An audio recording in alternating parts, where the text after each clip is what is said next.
Hello friends, welcome to examination हम। कैसे आप सभी मस्त होंगे यहाँ पे। और जैसा आप सब जानते हैं कि हम कंटिन्यू प्रिपरेशन कर रहे हैं स्पेशल यूपी ट्रिपल एससी पेट एग्जाम 2025। और फ्रेंड्स यहीं पे आज हम करेंगे हिंदी गद्यांश और व्याकरण के बहुत ही इंपॉर्टेंट क्वेश्चन सॉल्व 2 मिनट में। पार्ट यहाँ पे 10 है, इससे पहले हमने 9 पार्ट्स कंप्लीट कर लिए हैं और बाय शिवानी सिंह मेरे द्वारा ही कंटिन्यू सेशन यहाँ पर कराए जा रहे हैं। और आप सबके लिए गुड न्यूज़ है कि अगर आप सबको बिल्कुल फ्री में PDF चाहिए, अगर आप सबको फ्री में PDF चाहिए तो आप ये हमारा व्हाट्सएप जो ग्रुप है उसे ज्वाइन कर सकते हैं। यहाँ पे ये देखो, यहाँ पे 7505890761, ठीक है। आप मुझे मैसेज कर सकते हैं, मैं आपको ग्रुप में ऐड कर दूंगी। बहुत ही बेहतरीन यहाँ पे जो है हमने ग्रुप बनाया हुआ है जहाँ पर आपको कंटिन्यूटी बिल्कुल फ्री में सारी PDF प्रोवाइड हो रही है, कोई भी सूज नहीं होता है, अच्छे से PDF प्रोवाइड कीजिए। देन आप यहाँ पर अपनी कंटिन्यूटी अभ्यास करो, ओके। क्योंकि भैया वीडियो देखने से ही सिर्फ और सिर्फ यहाँ पे समाधान नहीं हो जाएगा। जब तक आप खुद से भी प्रिपरेशन नहीं करेंगे तब तक कैसे यहाँ पे सारी चीज़ें हमारी कंप्लीट हो गए। अनुच्छेद को ध्यान से पढ़ना है, पूछे गए प्रश्नों के अच्छे से आपको आंसर देने हैं। यदि हम किसी के बोझ को झलका कर सके, यदि हम किसी के बोझ को हल्का कर सकें, यदि हम किसी के खेद को कम कर सकें, यदि हम किसी के कष्ट को नष्ट कर सकें, यदि हम किसी के दुख में सहानुभूति की शीतल कोमल वर्षा कर सकें, तो इस प्रकार की मानसिक शक्ति से हमें जो लाभ प्राप्त होता है वह अन्य किसी भी प्रकार की योग्यता से हमें नहीं हो सकता। आशा का सूर्योदय होते ही निराशा की निशा लुप्त हो जाती है। मुस्कान तथा हंसी के प्रकट होते ही खिन्नता तथा उदासी दूर हो जाती है। उल्लास की भावना मन में आते ही चिंता नष्ट हो जाती है। और यहीं पर दयालुता और परोपकार की भावना मन में आते ही अपना दुख दूर हो जाता है। यहीं पे आनंद से परिपूर्ण आत्मा वाले मनुष्य के आते ही लोग मुस्कान द्वारा उसका स्वागत करते हैं, उनसे वार्तालाप करते हैं और असीम प्रसन्नता का अनुभव करते हैं और संपूर्ण वातावरण में हर्ष और प्रसन्नता की सुरभि सी प्रसारित हो जाती है। यहीं पे सारी चीज़ें पहले इन्हें अच्छे से देख लीजिए, फिर मैं अपने अर्थों में इसका ठीक है मीनिंग बताऊंगी अपने शब्दों में। यदि आप अपने काम धंधे का भला और विकास करना चाहते हैं तो इससे अधिक अच्छा अन्य उपाय कोई नहीं हो सकता कि आप अपना स्वभाव प्रसन्नता में, उल्लास में और हर्ष से समन्वित बना लें। चित्त में दूसरों की सेवा की भावना जागृत कर लें। सामाजिक संबंधों में सौमनस्य लाने के लिए इससे उत्तम उपाय है ही नहीं। उल्लास तथा परोपकार मन में लाते ही आपको व्यवहार के पीछे नहीं भागना पड़ेगा, अपितु वह स्वयं आपकी ओर उमड़ा जाएगा। मित्र आपसे मिलने के लिए लालायित रहेंगे और आपका व्यवहार दिन दुनी रात चौगुनी गति से उन्नति करेगा। यहाँ पर देखो जो इस गद्यांश में कहा गया है ओनली, यहाँ पर यही चीज़ें आपको बताई गई है, इन्हीं चीज़ों पे फोकस किया गया है कि भैया अगर किसी व्यक्ति का स्वभाव, आचरण, बात करने का तरीका बहुत अच्छा है, बेस्ट है और सबका सम्मान करता है, सबके साथ अच्छा व्यवहार करता है। मानो एक दुकानदार है, तो दुकानदार है एक, उसके पास में जो भी आते हैं सामान लेने के लिए, देन यहाँ पे वह सबके साथ में बहुत अच्छे से व्यवहार करता है कि आओ भैया बैठो, बताओ क्या चाहिए आपको, सामान चाहिए, बताओ कि हाँ ये चाहिए भैया, फिर बताओ कि हाँ इतने का हुआ, कोई बात नहीं आराम से दे दो, कोई दिक्कत नहीं है। तो इस तरह अगर हम अच्छा व्यवहार करेंगे उसके साथ में तो फिर वह हमारे दुकान पे दोबारा भी आएगा और फिर और 2 बंदों को भी बताएगा कि भैया वहाँ से सामान लिया करो, बहुत अच्छा आदमी है, बहुत अच्छे सामान देता है, पैसों की तो उसको बिल्कुल भी नहीं लगती। जब मन करता है, जब ये नहीं कि यहाँ बस ये कहता है कि पहले पैसे दो फिर बाद में सामान लेना, ऐसा कुछ नहीं है, ठीक है। तो भैया अगर आपका जो यहाँ पर अच्छा व्यवहार, सबसे जो मेन पॉइंट्स है वो है हमारे ऊपर डिपेंड करता है हमारा बिहेवियर, व्यवहार। अगर हम सही से बात करेंगे तो अभी हमारे ग्राहक 20 हैं, फिर धीरे धीरे 40 होंगे, धीरे धीरे 100 होंगे, धीरे धीरे 200, 500 इस तरह बढ़ोतरी हो जाएगी। यही बात कह रहे हैं कि यहाँ पर दिन दूनी और रात चौगुनी गति से उन्नति करेगा। पहले तो दिन में ही ग्राहक आते थे सामान लेने के लिए, अब तो रात में भी आने लगे। क्यों? क्योंकि उन्हें पता है कुछ तो ऐसे होते हैं कि सामान लेने ही नहीं आते, आपसे बातचीत करना, आपके स्वभाव को देखकर भी आपके पास आते हैं, आपके अंदर लालायित देखते हुए, आपसे मित्र बना, आपको मित्र मानते हुए आप दूसरों की सेवा करते हैं, सबको उन्नति, अगर कोई परेशान होता है तो आप उसका भला करते हैं, आप उसकी समस्या को सुलझाते हैं। इस तरह से आप सारी चीज़ें जो यहाँ पर करते हैं तो इससे क्या होता है, हमारा मन भी हल्का होता है। देखो आपने देखा होगा ना, कभी कभी कोई व्यक्ति इतना परेशान होता है तो उसे कोई ऐसा व्यक्ति नहीं मिलता जिसके सामने वह अपने सभी दुखद प्रश्नों का यहाँ पे निदान कर सके। तो कुछ करीब यहाँ पे दुनिया में कोई ना कोई तो एक बंदा ऐसा होता ही है जो हमारा दुखों का निदान कर ही सके। फिर हम उसके पास में सारी चीज़ें बताते हैं, ऐसे ऐसे हो गया, ये जो भी समस्याएं होती हैं, ओके, किसी के साथ लड़ाई हुई, झगड़ा हुआ है, तो भैया वो हमें निदान देता है, उपचार देता है, सही से समझाता है कि जो हुआ हो गया, होने दो, कोई बात नहीं, घबराओ मत, सहनशीलता रखो, दैन यहाँ पे आगे की ओर बढ़ते रहो, ईश्वर तुम्हारे साथ में अच्छा भी ज़रूर करेगा। ठीक है, तो ये सारी चीज़ें हमारी यहाँ पे रहती है। तो अगर इस तरह के आप आदमी हो कि दूसरों को दुष्ट मत करो, दूसरों के जीवन को नष्ट मत करो, बल्कि उसके जीवन को संवारो और अच्छी बातें यहाँ पे बताओ, बुरी बात मत बताओ, तो उससे क्या होता है, आपका ही भला होता है, आपका ही सुख होता है। फर्स्ट क्वेश्चन है, आपको व्यापार के पीछे नहीं भागना पड़ेगा यदि आप व्यापार में चतुराई से काम करेंगे, आनंद से परिपूर्ण आत्मा वाले मनुष्य से मिलेंगे, अपना स्वभाव प्रसन्नतामय, उल्लास में और हर्ष से समन्वित बना लेंगे, जीवन में निराशा के कारणों का विश्लेषण करेंगे। तो आपको व्यापार के पीछे नहीं भागना पड़ेगा यदि आप ऐसा करेंगे। तो देखो, आपको खुद व्यापार के पीछे नहीं भागना पड़ेगा, वो खुद आपके पास आएंगे। यदि आप कैसे होंगे कि आप चतुराई से अगर काम करेंगे कि हाँ, अगर सामान 2 का है तो आप उसे कहेंगे 5 रुपये में दूंगा मैं, तो आप चतुराई से काम कर रहे हैं तो कोई नहीं आएगा। जीवन में निराशा के कारणों का विश्लेषण करेंगे, आनंद से परिपूर्ण आत्मा वाले मनुष्य से मिलेंगे। तो ऐसा तो जीवन दुनिया में कोई आदमी नहीं है कि जो हमेशा आनंदित ही रहता है, ओके, ऐसा कोई नहीं है। जबकि आपको अपना ही व्यवहार अच्छा करना है, अपना स्वभाव प्रसन्नतामय होना चाहिए, उल्लासमय होना चाहिए, हर्ष और समन्वित बना लेने। तो अगर आप कुछ व्यापार कर रहे हैं, यही मैंने कहा कि अगर आप दुकान यहाँ पे आपने शॉप खोली हुई है किसी भी परचून वगैरह की, या फिर कोई और आपकी हो सकती है किसी भी चीज़ से रिलेटेड, खाने पीने से या फिर कहीं तक भी, कपड़े वाली, क्लॉथ्स वाली, तो आपके पास में जो भी ग्राहक आते हैं उनसे प्रसन्नतापूर्वक एकदम तुरंत जो भी आता है स्माइल कीजिए देखते ही उनको। हाँ हाँ बिल्कुल, आइए, जिस भी तरह का आपको बंदा दिखता है, ओल्ड है, आओ आओ बाबा जी आओ, आओ अम्मा जी आओ, माता जी आओ, ओके, या फिर आपको जैसे भी भैया आओ, बहन आओ, सिस्टर, ठीक है, इस तरह से सबके साथ, आंटी अंकल, इस तरह व्यवहार करना है, वो भी एक स्माइल लाके फेस पर। तो देखो कैसे सब ये सोचेंगे कि हाँ उसका व्यवहार बहुत अच्छा है और हमें तो सामान उसी से लेना है। तो आप व्यापार के पीछे नहीं भागेंगे, व्यापार खुद आपके पीछे भागेगा अगर आपकी इस तरह की थिंकिंग होगी, सोच यहाँ पे होगी। ठीक है, नेक्स्ट देखो आगे, उल्लास और परोपकार का भाव मन में लाने से कौन सा परिवर्तन नहीं होगा। उल्लास और परोपकार का भाव मन में लाने से कौन सा परिवर्तन नहीं होगा। चिंता नष्ट हो जाएगी, सुख दुख का अभाव हो जाएगा, व्यापार स्वयं आपकी ओर उमड़ जाएगा, मित्र आपसे मिलने के लिए लालायित रहेंगे। तो उल्लास और परोपकार का भाव मन में लाने से कौन सा परिवर्तन नहीं होगा। देखो, अगर हमारे अंदर उल्लास और परोपकार का भाव है तो इससे चिंता भी नष्ट हो जाएगी, ये भी सही है, सुख दुख का अभाव हो जाएगा, चलो व्यापार स्वयं आपकी और उमड़ जाएगा। तो बताइए सही आंसर यहाँ पे क्या होगा। ओके,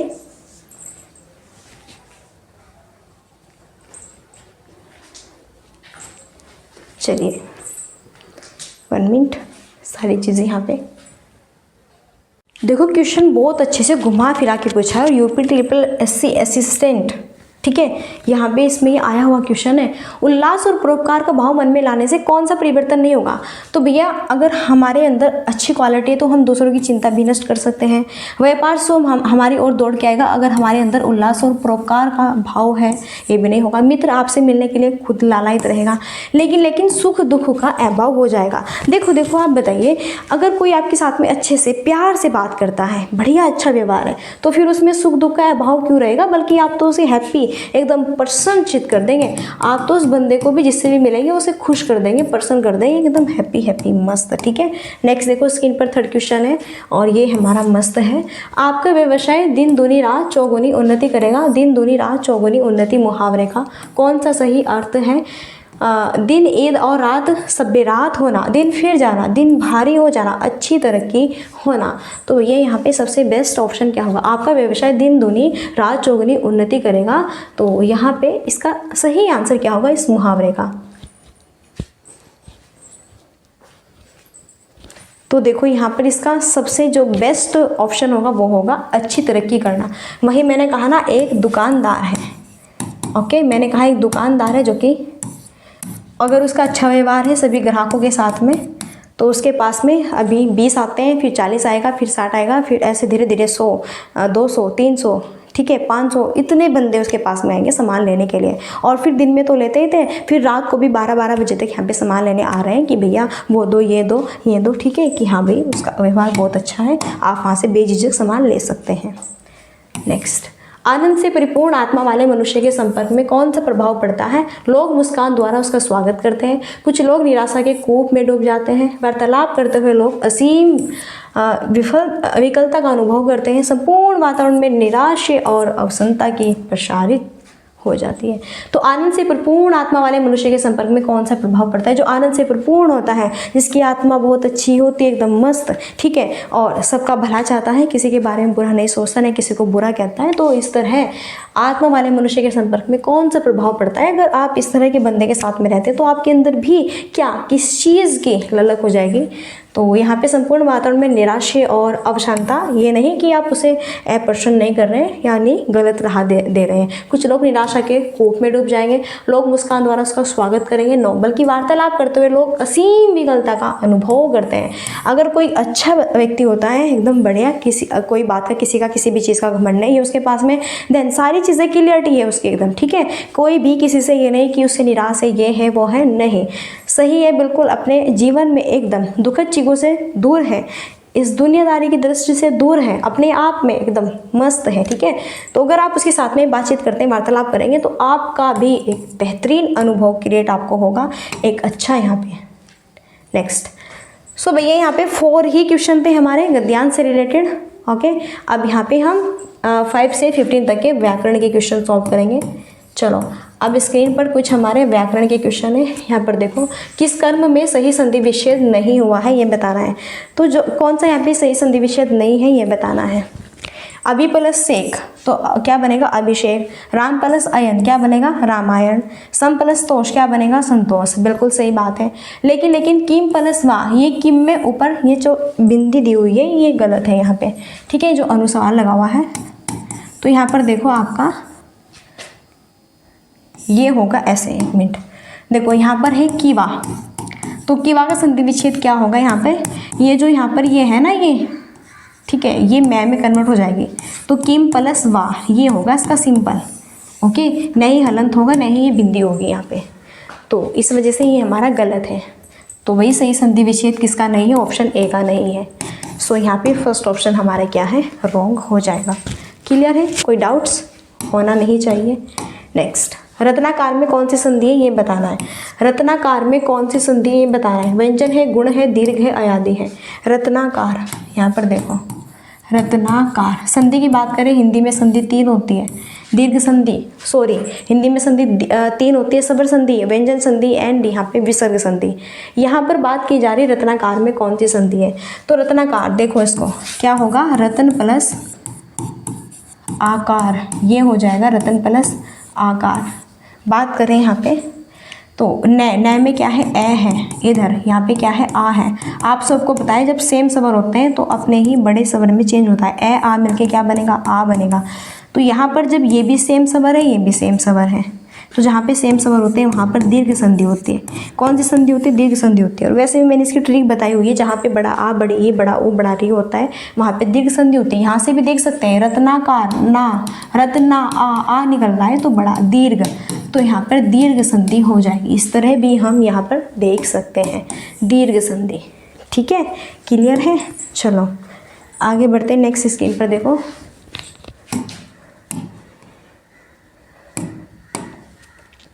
प्रत्युत्तर में कौन सी संधि है?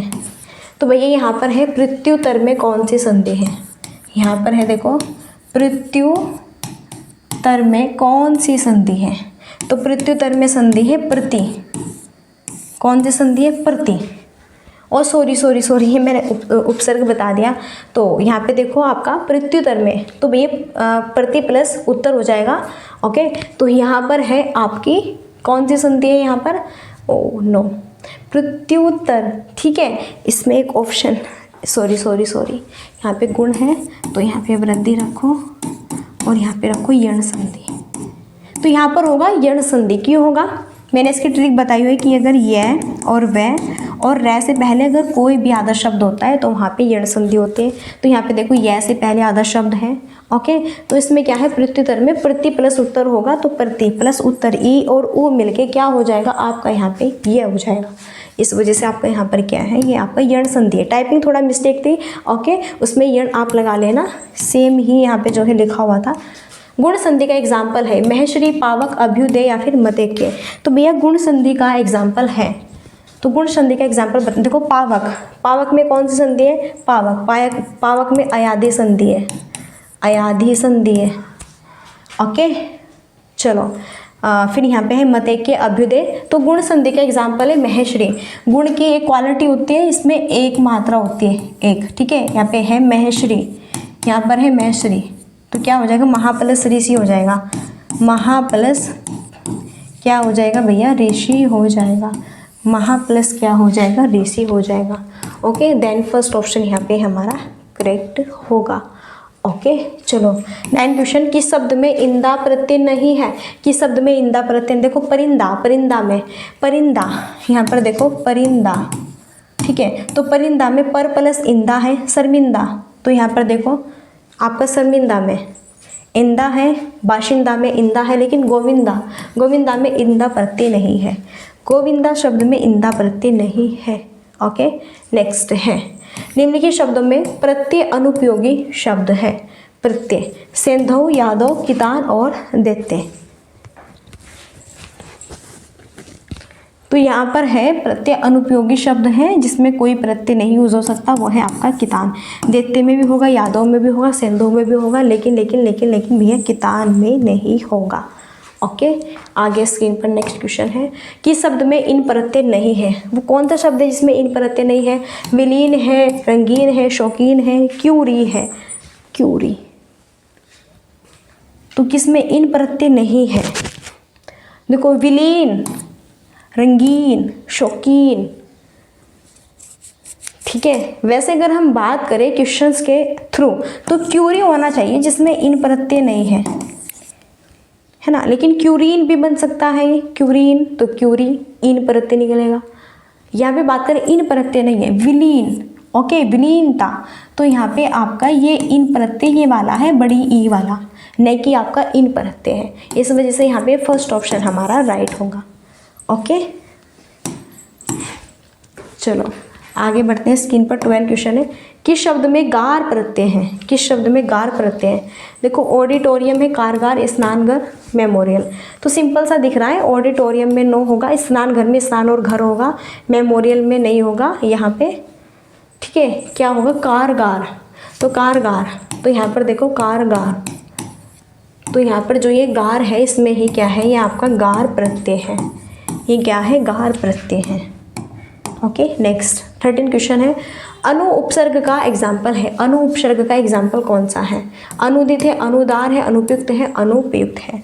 तो यहाँ पे देखो जो अनुदार है इसमें क्या होगा, प्रत्यय अन, अन प्लस उदार होगा, ओके, यहाँ पे अन प्रत्यय है। अनुपयुक्त में क्या होगा, अन प्लस उपयुक्त होगा, अन प्लस उपयुक्त होगा, ठीक है। यहीं पर अनुपयुक्त की बात करें, यहाँ पर भी अन प्लस उपयुक्त होगा, उपयुक्त होगा, ठीक है। तो भैया इसमें भी अनुपसर्ग नहीं है, नहीं बल्कि हाँ अनुदित में अनु, अनु प्लस दित, ठीक है। तो यहाँ पर अनु उपसर्ग का यूज़ हुआ है, इसलिए फर्स्ट ऑप्शन हमारा क्या है, स्क्रीन पर राइट आंसर हो जाएगा। अगर चीज़ें क्लियर है तो आगे बढ़ते ही, टाइम वेस्ट नहीं करेंगे। देन स्क्रीन पर 14 क्वेश्चन है, बिल्कुल बिना झिझके, कोई भी यहाँ पे इशूज़ नहीं होना चाहिए। चलिए बात करते हैं, अ उपसर्ग का अर्थ किस अर्थ में नहीं होगा, बुरा है, पास है, नीचे है, हीन है। तो हीन को हम क्या कह सकते हैं, तो यहाँ पर पास, देखो पास, पास का हम इसे क्या कहेंगे, निकट कहेंगे, तो इसमें अ उपसर्ग का यूज़ नहीं हो सकता, क्या अवनिकट कहेंगे, नो। बुरा है तो इसे हम अवगुण वाला कह सकते हैं, अवगुण, कोई बुरा व्यक्ति है तो उसका उसे हम क्या कह सकते हैं कि अवगुण है इसके अंदर, तो यहाँ पे देखो अवगुण, तो इसमें अ उपसर्ग आ जाएगा, ठीक है। इस तरह से क्वेश्चन छांटने होता है कि माइंड हिला देता है। नीचे है तो इसे भी हम निराचर, कुछ और अवचर इस तरह कह सकते हैं, इसमें भी हो जाएगा। अवहीन, इसे हम क्या कह सकते हैं, अवहीन यहाँ पे कह सकते हैं। तो इसमें भी अव उपसर्ग का यूज़ हुआ है। लेकिन पास, पास को हम क्या कहेंगे, निकट कहेंगे। क्या निकट में अव उपसर्ग लगा है? नहीं ना। यही तो है जो चीज़ें हमें अपने अंदर से, अपने दिमाग से ढूंढनी होती है कि क्या है क्या नहीं है, इस तरह गुमराह करता है हमें एग्जामिनर। नेक्स्ट स्क्रीन पर क्वेश्चन है, प्रत्युपसर्ग से कौन सा शब्द बना है? प्रयत्न है, प्रबल है, प्रत्यक्ष है, पराजय है। तो प्रत्युपसर्ग से कौन सा शब्द बना है? प्रत्युपसर्ग से कौन सा यहाँ पे शब्द आपका बना है? तो प्रयत्न है, प्रबल है, प्रत्यक्ष है, पराजय। तो देखो प्रयत्न में, ठीक है, पर उपसर्ग है, प्रबल में भी पर उपसर्ग है, पराजय में पराउपसर्ग है, लेकिन प्रत्यक्ष में क्या है भैया, प्रत्युपसर्ग है। ठीक है, चलिए सो यहाँ पे हमारे 15 क्वेश्चंस कंप्लीट होते हैं। तो बताइए आपको सेशन कैसा लगा? आई होप मस्त लगा होगा। देन लास्ट में वही क्वेरी रहती है, like and share and subscribe की। सेशन अगर आपको अच्छा लगता है, वाकई ही मस्त था, तो बिल्कुल सेशन को आप सब्सक्राइब कर सकते हैं। तो चलिए फ्रेंड्स, अब यहीं पे हम अपनी वाणी को देते हैं विराम और मिलते हैं नेक्स्ट सेशन में। और तब तक के लिए so thanks for watching, keep study and bye bye, take care. जय हिंद, जय भारत, नमस्कार।